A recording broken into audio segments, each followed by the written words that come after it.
Good afternoon. Today is January 9th. We have around 50 days until we start our thru hike of the Appalachian Trail.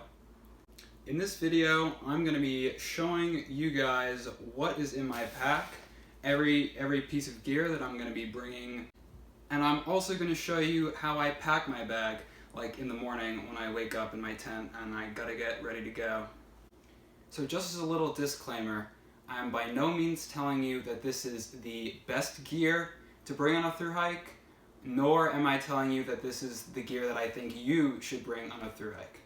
This video is simply showing what I am bringing along with me on my journey.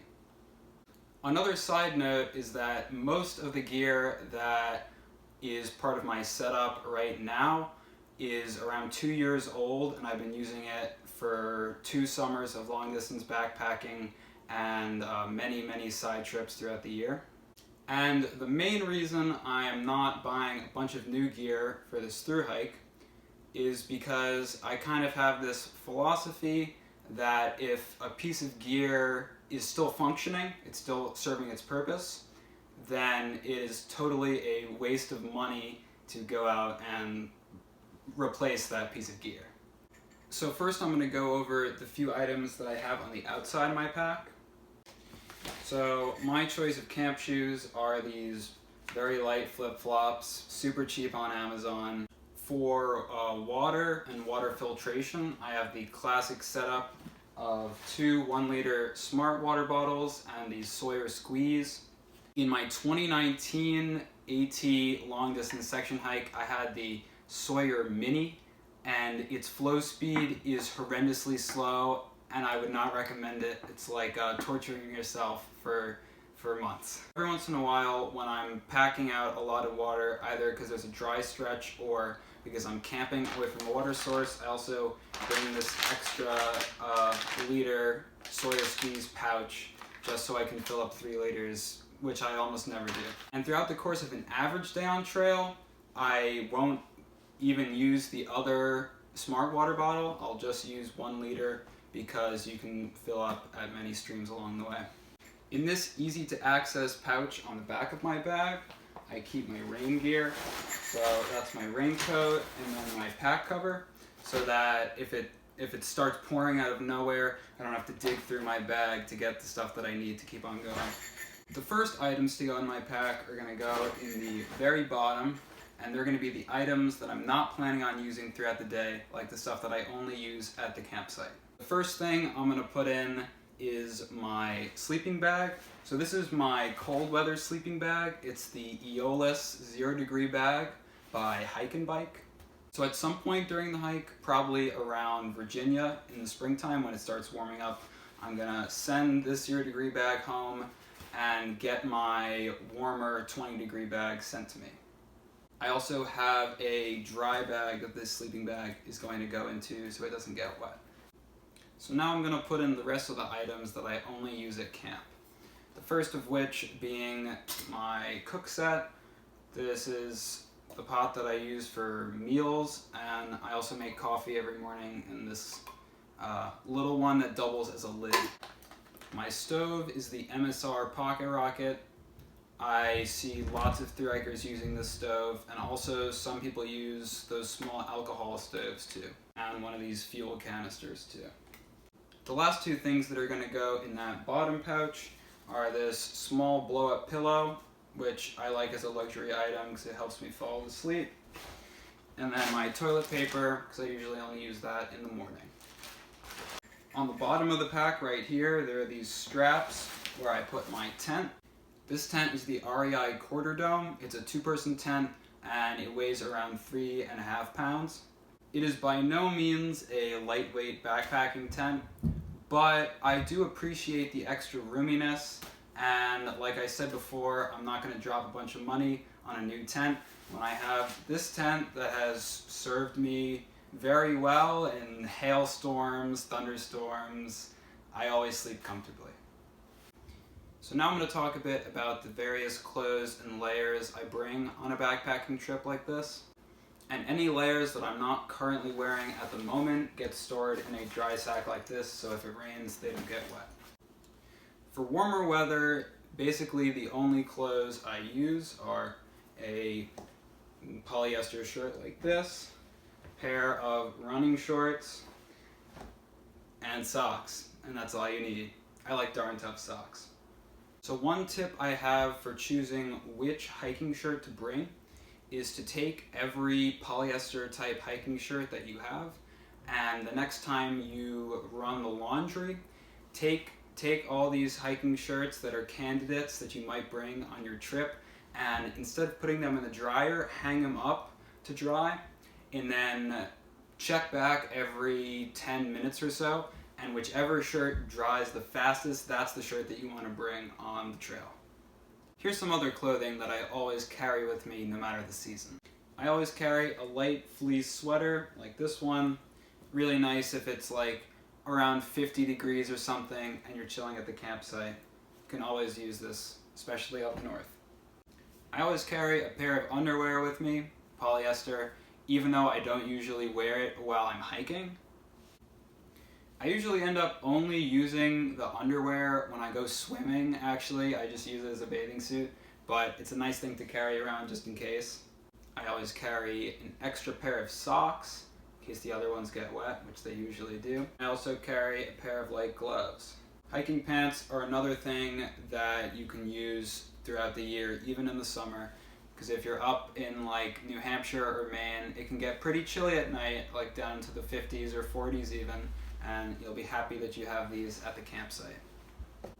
And I also bring along 2 ace bandages in case me or my friends have any knee or ankle issues. Ace bandages can help you a lot pushing through to the next town that you can rest at.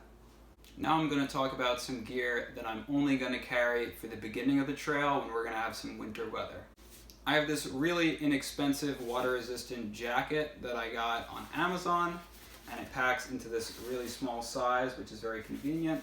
I tested out this jacket on my most recent winter backpacking trip to the Catskills, and it's definitely a great outer shell that keeps you nice and toasty, especially at the campsite. I have a long underwear top and a bottom base layer that I use when temperatures are below 40 degrees usually. These are really light, but definitely provide you a lot more insulation, and I really would not go without these when temperatures are like below freezing. For the first month or two, I'm actually going to carry this balaclava that I like because it doubles as like a hat and a scarf and a face mask too. And when it gets a little warmer, I might swap out the balaclava for a lighter hat like this. So after all my camp stuff, the next thing that's going to go in the pack is all my extra clothes in this dry bag, because while I might need to access them at some point throughout the day when it warms up, the most important thing to have at the top is my food. So as you can see, I usually have a lot of room open in the top of my bag, because if I'm going maybe 5 or 6 days between towns, I will be carrying well over 10 pounds of food, and I've definitely had stretches of trail where my pack is completely filled to the brim with food. So all of my food usually goes in this smaller size dry bag. Right now there's just some bars left over in here from the Catskills. And then I also carry a certain length of paracord with me, so then this dry bag can turn into my bear bag at night when I shove all my food in here, and then I can go out and hang up my food away from my tent. So in these 2 side pouches right here, I like to keep my phone in this one for easy access for filming especially.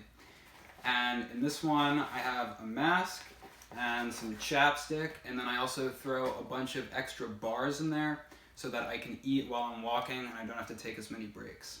My sleeping pad is the Thermarest Z-Lite. I know lots of people are fans of blow-up sleeping pads, and I think that they are a great idea as well. This pad just happens to be the one that I'm using because it's the one that I bought back in 2019.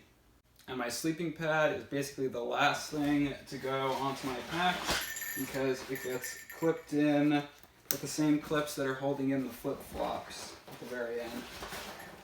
2 important pieces of gear that do not go in my pack are my trail runners and my trekking poles. The trail runners I've been using for the past few years are the Salomon XA Pros.